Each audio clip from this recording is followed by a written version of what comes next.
Imagine the early Cretaceous period in what is now Utah. The air is warm and dry, and a herbivore dinosaur wanders through a scrubby woodland. Suddenly, from the cover of ferns and conifer trees, an apex predator lunges. With its claws and a powerful kick, the struggle is over in moments. This is Utah Raptor.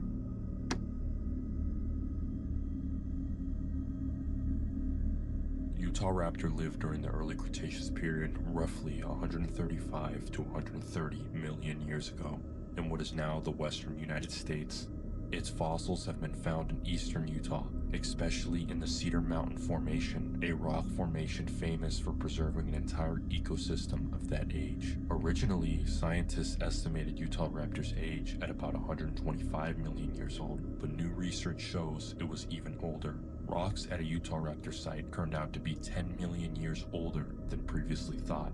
This revised dating pushes Utah Raptor's existence back to around 135 million years ago, meaning it lived not long after the Jurassic period ended. Utah Raptor was contemporary with early Cretaceous dinosaurs worldwide, but it was uniquely a North American predator, essentially Utah's predator by name and by range.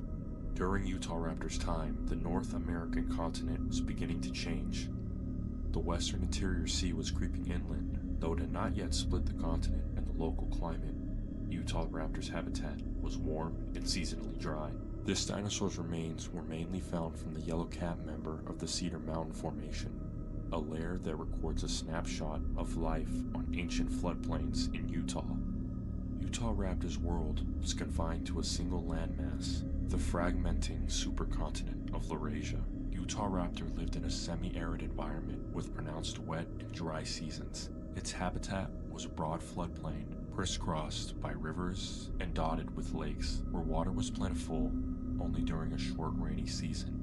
In the wet season, rivers swelled and sometimes flash flooded, turning low-lying areas into muddy swamps during the long dry season. The climate was arid and dusty, with shrinking waterholes. The landscape featured open woodlands and prairies, as well as pockets of riverine forests. Utah Raptor was immense for a raptor dinosaur, measuring roughly 6 to 7 meters, or 20 to 23 feet in length, and weighing up to 500 kilograms, or 1,100 pounds. In size and mass, it was comparable to a polar bear, and it dwarfed the dromaeosaur cousins. This animal had a heavily built body, more robust and stocky than the sleek image many people have of raptors. It walked on 2 powerful legs and balanced its weight with a long, stiff tail. Its head was boxy and elongated, with jaws full of serrated teeth, and its arms were likely moderate in length, each hand bearing sharp claws based on its relatives. Utah Raptor almost certainly was covered in feathers, at least over parts of its body, giving it a bird-like appearance despite its great size. Perhaps the most fearsome feature of Utah Raptor was a large curved claw on each foot. Like other raptors, Utah Raptor's second toe wielded an oversized sickle claw, in this case possibly around 22 to 24 centimeters or 9 inches long, to the curve. Despite its bulk, Utah Raptor was built to be deadly. Its teeth were like serrated steak knives, lining powerful jaws, ideal for slicing through flesh. The famous foot claws could stab or slash at prey, delivering deep wounds. Paleontologists believe Utah Raptor's legs were strong enough to deliver kicking blows, much like modern cats use their hind legs during a pounce. And while its exact skin covering isn't preserved, the consensus is that Utah Raptor, like other dromaeosaurs, sported a feathery covering over most of its body, and even wing-like arm feathers and a fan of tail feathers. As a large carnivore, Utah Raptor specialized in hunting big herbivore dinosaurs. Fossil evidence from the Cedar Mountain Formation indicates Utah Raptor shared its habitat with numerous plant-eating dinosaurs, and it likely preyed on many of them, such as some ankylosaurs like Gastonia.